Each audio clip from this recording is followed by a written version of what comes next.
Sir रात को ना 8:30 पौने 9 के बीच फायरिंग हुई, 3-4 बार ही हुआ और उसके बाद बंद हो गया। हम लोग तो मुंह तोड़ जवाब देंगे हिंदुओं के नाम पर कारकर्दगी। जम्मू कश्मीर के पहलगांव में हुए आतंकी हमले के बाद भारत पूरी तरह से एक्शन मोड में आ गया है। इस हमले के बाद पाकिस्तान की घबराहट साफ नजर आ रही है। बौखलाहट में पाकिस्तान लगातार नियंत्रण रेखा LOC पर सीजफायर का उल्लंघन कर रहा है। ताजा जानकारी के मुताबिक पाकिस्तान ने लगातार छठे दिन फायरिंग कर नापाक हरकत दोहराई है।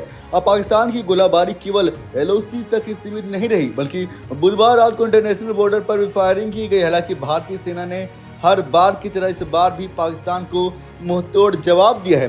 सीमा पर चौकसी और सख्ती बढ़ा दी गई है। इस बीच प्रधानमंत्री नरेंद्र मोदी खुद सुरक्षा हालात की समीक्षा कर रहे हैं। वे लगातार उच्च स्तरीय बैठक की अध्यक्षता कर रहे हैं, जिसमें सेना और खुफिया एजेंसियों के प्रमुख शामिल है। सूत्रों के मुताबिक आतंकियों को शरण देने वाले पाकिस्तान को करारा जवाब देने के लिए रणनीति तैयार की जा रही है। भारत यह स्पष्ट कर चुका है कि आतंकवाद बर्दाश्त नहीं किया जाएगा और देश की सुरक्षा में समझौता बिल्कुल भी नहीं किया जाएगा।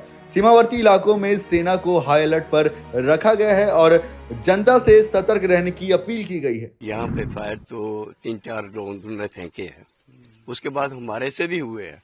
सिर्फ ये इसी वजह से रुका है कि हमारी फसलें जो बिल्कुल तैयार है। आप तो जानते हैं किसान को इतना ही होता है कि 6 महीने के बाद अपनी फसल मिल जाए। तो जैसे हम भी बोलते हैं, इतने बड़े किसान नहीं है, लेकिन फिर भी मतलब ये उम्मीद है कि कुछ ना कुछ हमारे पास आ जाएगा। तो 7-8 साल के बाद इन्होंने ऐसा पंगा किया है, तो हम लोग तो मुंह तोड़ जवाब देंगे इसको। लेकिन 2-4 दिन के बाद अभी जो फसल कट जाती है उसके बाद तो छोड़ेंगे नहीं। हम तो साथ जाएंगे फौज के साथ, ताकि मतलब कि ये इसको ऐसा करने की जरूरत ना पड़े। जो वैसे भी यहाँ हमारे गांव में जो बॉर्डर एरिया है, वहां तो वैसे भी मार खाते हैं। जब भी उन्होंने कुछ किया है तब भी यहाँ मार खाई है, घुटने के बाद वापस आए हैं। तो इसलिए छोड़ेंगे नहीं, क्योंकि इन्होंने जो किया है खास तौर इन्होंने हिंदुओं के नाम पर कारगर किया है। तो उनको पकड़ पकड़ के पहले उनको बोला भाई आप कौन है, नहीं है तो कलामे पढ़ो। ये क्या मतलब है? ये तो मैं कहता हूँ जैसे हम टीवी में देख रहे हैं कि मतलब कि जो बोलते हैं उसका जो जर्नल है, मैं कहता हूँ उस जर्नल को आओ तो सामने आओ ना। हमारे सभी तैयार बैठे हैं कि कभी मतलब जो भी होता है देखेंगे क्या है। हमें जरूरत पड़ेगी हम फौजियों की मदद करेंगे, अपने फौजियों की कभी भी उनको पीछे नहीं हटाने देंगे। तो क्या इनसे हम नहीं डरते? सर रात को ना 8:30 पौने 9 के बीच फायरिंग हुई और 3-4 बार ही हुआ और उसके बाद बंद हो गया। हम गेहूं काट रहे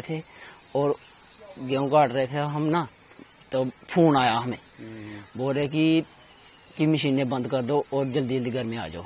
तो हमने मशीनें लाइटें ऑफ की, उधर से मशीनें लाई और फिर इधर आकर ना हमने बंद कर दी और घर में आ गए। तो उसके बाद कुछ नहीं हुआ। हाँ। तो थोड़े से मतलब काफी बड़ा फायर था या छोटा ही था? सर छोटा ही हुआ था।